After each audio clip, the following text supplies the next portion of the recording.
Recorded live with little or no editing. It's Defense Up. I'm Run 7. How you doing? Took us a while, but we got this video to work, right? I have no idea why, but that worked. Okay, today we're going over Vynora's defense. She is a content creator on Marvel Strike Force. She streams on Twitch, and her links will be found in the description below. Be sure to check her out. A great place to go hang out. A very friendly, wonderful vibe there. I enjoy spending my mornings in Vynora's stream. When I'm not streaming myself, actually. Okay, we grade on 5 different criteria. It's who are using, their place with their power levels, their ISOs, and what kind of mood I'm in. Well, let's just jump right into it. Team number 1 is a Mercs team with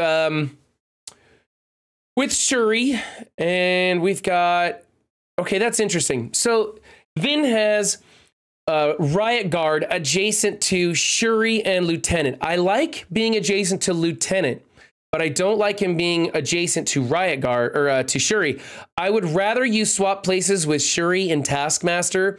Taskmaster is a much more prominent target, and at those power levels, Shuri's not dying anytime soon. They're gonna go to clip off some Mercs rather than Shuri. Also, because your Shuri is so much bigger than the rest of the Mercs, we don't have any music playing. Because your Shuri is so much bigger than the rest of the Mercs, the power level is a little deceiving in the wrong way. You might consider putting in a Black Bolt, not a Black Bolt, excuse me, a Bullseye, same looking character, different completely end of the rosters there. Put in a Bullseye or a Korath the Pursuer. They're pretty quick, especially on this team. Bullseye assists with these two characters non-attack maneuvers, which can be valuable, and Korath opens up early, which triggers the assist from your Taskmaster, which can also help. With this one, I see like X-Force coming in here and probably taking this team down, you know, with a pretty big punch up.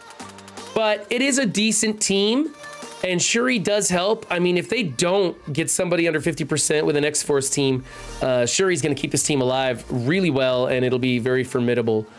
But the bigger power level up here makes people stop and really look at it, and so you may not get as many DVs with such a wonky power level there. So I would like to see you use somebody else.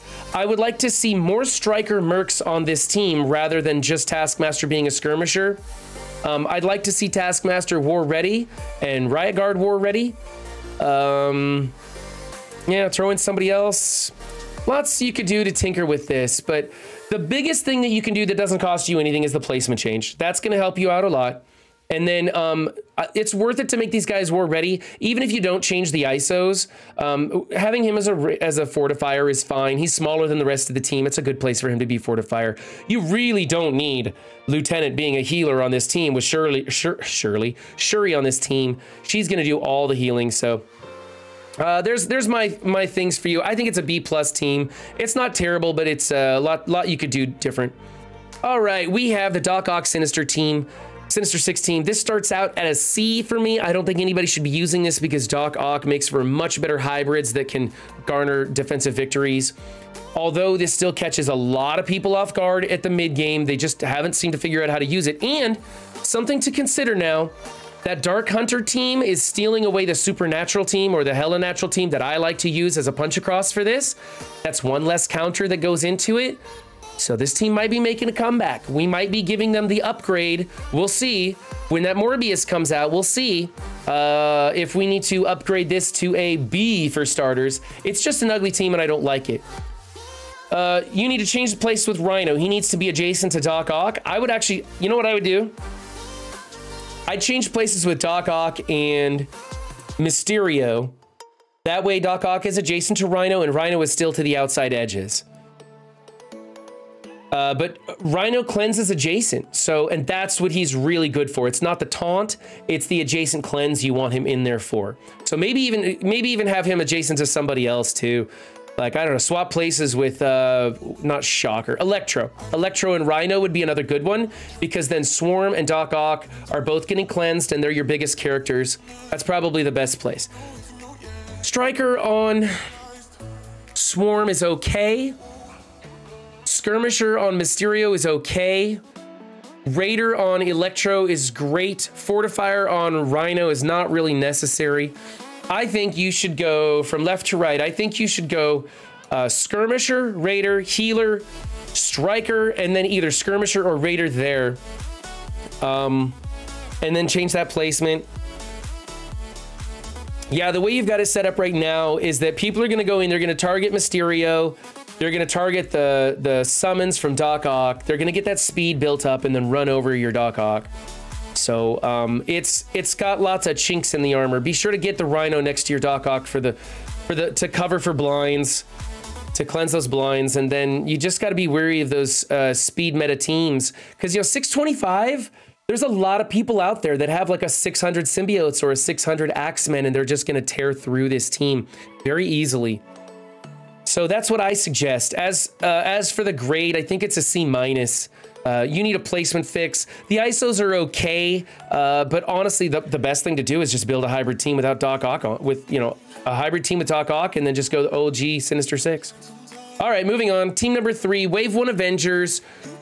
Swap places with Black Widow and Thor. Thor should be a Raider. Otherwise, everything is great on this team. You can make them war ready if you like. They're still valuable. You've got a lot of power in this team. So I'm going to go solid B+ on this. Yeah, war ready. That one ISO change, the one placement change. It's still good as it is. It's just going to be better if you put Invisible Woman in the... or not... The woman who goes invisible in the middle, she's beefed up and everything, so that's a good place for her to go. And then I just like Thor as a Raider better. Striker works, though. You don't have to change that one. And then the rest of them, make them war ready. Okay, team number 4 is an Inhumans hybrid with Red Guardian over there, making it extra stubborn. You have 2 protectors. You're not getting any value out of Yo-Yo. That's a big no-no. The other day, I missed that in one of them. Had to go back in the comments and remind people, because they went like Invisible Woman and Yo-Yo or something on it, so that was a no-no. Yeah, so what I can say is that if you want to try this, only do it if you have like a really small Drax or a really small Red Guardian that dies with the opening hit. So it draws their opening hit, and then after that, Yo-Yo is now effective on a 4-man team. But what's the point, What's the point of doing that when you could put somebody else in here with real, actual value? Another damage dealer or somebody that's a cleanse. I don't know, is Squirrel Girl's not a protector. She's support, right? So you could put like a Squirrel Girl in here and get a lot of value out of this team. Something like that. So this is a big no-no. I don't like that. Otherwise... the Inhumans Coulson hybrid team is real popular. You got 2 strikers, 2 people putting out vulnerables, and then he's a healer. So replace this one character. I can give you an A as is. This is like a B-. This really isn't doing it for me. Because the thing is they might be able to strip that taunt, like come in with a Zemo and strip that taunt, and then Yo-Yo's useless. Okay. Team number 5 is Heroes for Hire. I would like you to change places with, let's change places with Colleen Wing, or, let me see, what is going on here? Okay, let's change places with Shang-Chi and Misty Knight. Shang-Chi is almost twice as big as Luke Cage. He can absorb the splash damage without going below 50% and keep the others from losing charges. When you do the wonky power levels like that, it's a good placement. Otherwise, I like Iron Fist next to Luke Cage. Raider, Striker, Healer, Skirmisher, Healer. I like Luke Cage as a fortifier for sure. He's gonna die and revive, and he's gonna go too slow for those rejuves to pop off. They're gonna get cleansed away. They're gonna get heal blocked. They're not gonna get much value. That's why I also like Iron Fist as a skirmisher rather than a healer. Although his actually gets some use because he's got some native healing that gets percentages stuff. But there's a lot of heal block that goes into this team, and so the healer ISOs don't get as much use. That's why I like the strikers for more offensive damage. It's a thing to do. I've also seen people do Raider on Iron Fist, so he'll crit when he does that big punch. I don't dock people for that because it's just he's getting boned with all the ability block counters coming into this team, and the healer ISO just doesn't get much use. So let's tinker with placement. Let's think about changing those ISOs if you want to. If not, I mean, this team's still doing what it's supposed to do. You just might get a few more DVs if people try to punch across with like an Infinity Watch or something like that, if you make some of those changes that I suggested. Let's go with a B+ on this team and move on to the next one. Number 6, Hydra Zemo. Look at that Hydra Sniper right there. Oh my gosh. It's almost like other people directed you on what to do with your Hydra Sniper. In Vynora's stream, she lets people tinker with her roster. You pay some channel points. Hydra Sniper is one of the characters that they chose to go nuts on. So she's got like a fully maxed, almost fully maxed out Hydra Sniper there. Looking pretty sexy with his long range rifle there. But what I really hate about this team is that you have in Crossbones. Crossbones is absolute garbage. You overinvested in him, you get almost no value. You're better off with a minion in here than Crossbones. He's gonna draw a taunt and die, and then Red Skull's gonna be taking 25% damage. So they're gonna look to take out these two characters and then kill Red Skull, and then take out the rest of them. Although your Hydra Sniper is gonna be just pinging people while that all takes place. I like Hydra Sniper as a striker or a skirmisher. He's not going to be dying and he's gonna be getting some value. And because of that, I think that you should maybe change your, no, keep Grenadier. Keep Grenadier as striker. I like him as a striker. I like Zemo as a raider on this team. I like him as a skirmisher in the arena. I hate Crossbones altogether, but I guess raider is the thing to do there. Let's see if striker's okay here, but you've got 3 strikers and 2 people putting out vulnerables. I'd like to see you change Red Skull to a skirmisher.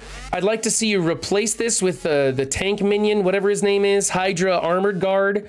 Put him in here and make him a fortifier so that he die and revives. I mean, even if he's 40k, you're gonna get more value out of him than the 80k Crossbones. Because simply he'll just be drawing that taunt, he'll be dying and reviving with all that barrier coming back on him. Otherwise, it's okay. Alternatively, I like putting Fortifier on all the minions, but honestly, like, this guy's not dying a lot because you got him built up so much. So having him as a striker for that damage and just keeping him alive and using him. And then the other thing you could do is you could think about if the scientist one or researcher one, whatever that Hydra healer guy is, I think it's Hydra scientist, he might add some value to this team too, because you know, some of your minions aren't going to be dying as much because they're so big.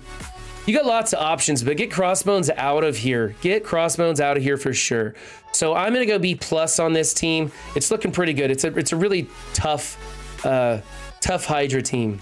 Team number 7 is a Doom Brotherhood team. This team is over the hill. Everybody knows how to use this, except here's the thing. If I see that you are using the Young Avengers like a full YA team, this team is going to be fantastic. And if your alliance is using a lot of Young Avenger teams, then this team is fantastic because everybody wants to come into this team with XFactor. And then you've used up your XFactor team and you won't have them available for the YA, which the XFactor plus Zemo is one of the best counters for that YA right now. So a lot of value coming back to this team, even though everybody knows how to counter it. Let's go over your ISOs and see what you got. First off, Blob is a striker. That's a no-go for me. You need Pyro in there putting out more disrupts. I know that Doom puts out some disrupts, but I just don't like it on defense. I like him better as a skirmisher, so he's putting out vulnerables. Although, I don't know, you got Doom as putting out vulnerables too. You know what, I'm not gonna knock you for it. I think there might be enough disrupts you could get some value out of him being a striker and rewinding turn meter. I'm not gonna dock you for it. Most of the time though on defense, I do like him as a skirmisher, but with him being a raider and him being, you know, you got lots of vulnerables and maybe you'll have enough disrupts coming off of those 2 guys alone, I don't know. Juggernaut should probably be a raider also. Fortifier's okay, I guess. But definitely move your Blob someplace else. Like let's swap places with Magneto and Blob. Yeah, let's swap places with Magneto and Blob would probably be the easiest thing. It's just Blob is giving deflects off to adjacent characters. So you need him adjacent to 2 people. Where do you want those deflects going? That's up to you. Do you want Doom to be really tough to get through? Or do you want Doom to easily get knocked under 50%? You know, do you want deflects going to Juggernaut, making him that much tougher? Or do you want deflects going to Magneto and Toad? It's up to you, however you want to build that team. But that's what you definitely want to get him off the side because you're wasting some of his value there. As far as the rest of the ISOs go, as far as the way you're building this, I'm not gonna dock you for any of it. I think it's okay. A placement change is all I really need. And I'm gonna assume that your alliance wants you drawing in that XFactor. And so I'm gonna go ahead and give you an A- for this team. Just change the placement. Okay, team number 8 is your Dad Bro team, your XFactor team. Man, first things first, pull this off of defense. You need it for offense, and I think we just discussed why. Okay, though. Running it on defense. I mean, throwing her in as a 5th is just a plug-and-play character. She's super dodgy. She's stopping the chain attacks. It's actually a good place for her on this defense. Healer on him is okay. I actually put Raider on him anyways. Every once in a while, he crits. His dupes don't crit, so don't worry about putting Raider on him for that, but I put Raider on him anyway. Healer on him is okay. Raider, yeah, it's all right. Striker on her for that turn meter rewind. Yeah, okay. I like everything you're doing with this defense. I just don't like it on defense. So I'm gonna go A-. I think you should put him on offense, but otherwise you're doing fantastic. Team number 9, SA with Surfer. Thank you for replacing Fury with somebody who's BA. That's badass for those of you keeping track of my acronyms. Okay, Surfer, or you got Sam to the outside with a taunt. Then Kestrel, Surfer in the middle. That's fine. You got her off to the, yeah, it's great. We got Healer over here. That's good. Striker, and 1 Skirmisher. You got 1 person putting out vulnerables and 3 strikers. So I'd like you to change Surfer to a Raider. I just did that in today's stream. It was a lot of fun because, I don't know, I was hopped up on caffeine and I wasn't counting how many ions I was blowing through like a madman. But I changed it to Raider and everybody was happy for me because they watched me do it and they didn't waste their resources doing it. Change him to Raider. That's what I'm trying to get at. You need more people put out vulnerables and he'll do really well because he's fast. He's got lots of AoE stuff. So he'll put out lots of vulnerables for these other 2 to work off of. You'll get a lot of value out of that. Otherwise, this is fantastic. So I have trouble even docking you for making him a striker. He's just better as a striker on offense. He's better as a Raider on defense. When you can guide him, you can get some value out of that striker. When you're not guiding him and it's AI, Raider's the way to go. So I'm gonna go A- on that team. It's pretty nice. You don't even have to make those changes if you don't want to. And team number 10, we did not see the Young Avengers on here. I'm very sad to see that. That's okay though. Don't spend money on that team, Vynora. It's really not worth it. We've got your Eternals. Wow, this is interesting. Okay, so it's an Eternals pre-speed meta, right? Or not pre-speed meta, but early speed meta, I should say, because you've got Emma Loki. So people are going to have to come into this with Emma Loki Cable, and when they do, they're going to win, and your Deathpool went to waste, right? If they don't know what they're doing and they don't understand that Cable can help them out, or maybe they could put in Fury and use Fury's special and it would overcome. I'm not sure. I don't know for sure on that one. But they're going to have to come in with Emma Loki Cable, and they'll beat this, and it'll be a waste of your Deathpool. So my suggestion to you is take America Chavez and put her in here since you don't have the YA team. Put America Chavez in here. Put her, I don't know. Let's go Deathpool, Cersei, America Chavez. Deathpool, Cersei, America Chavez, Icarus, and then Loki. Yeah, let's do that. Loki in there will make Cersei go first before Icarus. That way she'll soften things up. Then Icarus pops off, kills a lot of people. Whoever he doesn't kill, Deathpool is gonna clean up. And then you can use Emma on a different team. Or you could replace Deathpool with America Chavez, and then you could probably get rid of both of these. You know, you really don't need Emma to speed up. The only reason you're using Loki in here is to change the turn order and put Cersei in front of Icarus. So it's really up to you. You could also do it where it's like Deathpool and Cersei are the ones adjacent to America Chavez. The turn meter on Cersei is going to rewind it enough that Icarus will still get to go. And then you don't even need Loki. And then you got 2 spots open for whoever else you want to use. Maybe you want to go Thanos and Ebony Maw or something like that. Those are things you could do. I think this is a waste of Deathpool. I think this is a B-. I think it's a very easy team to beat. You might as well be throwing Cable in there.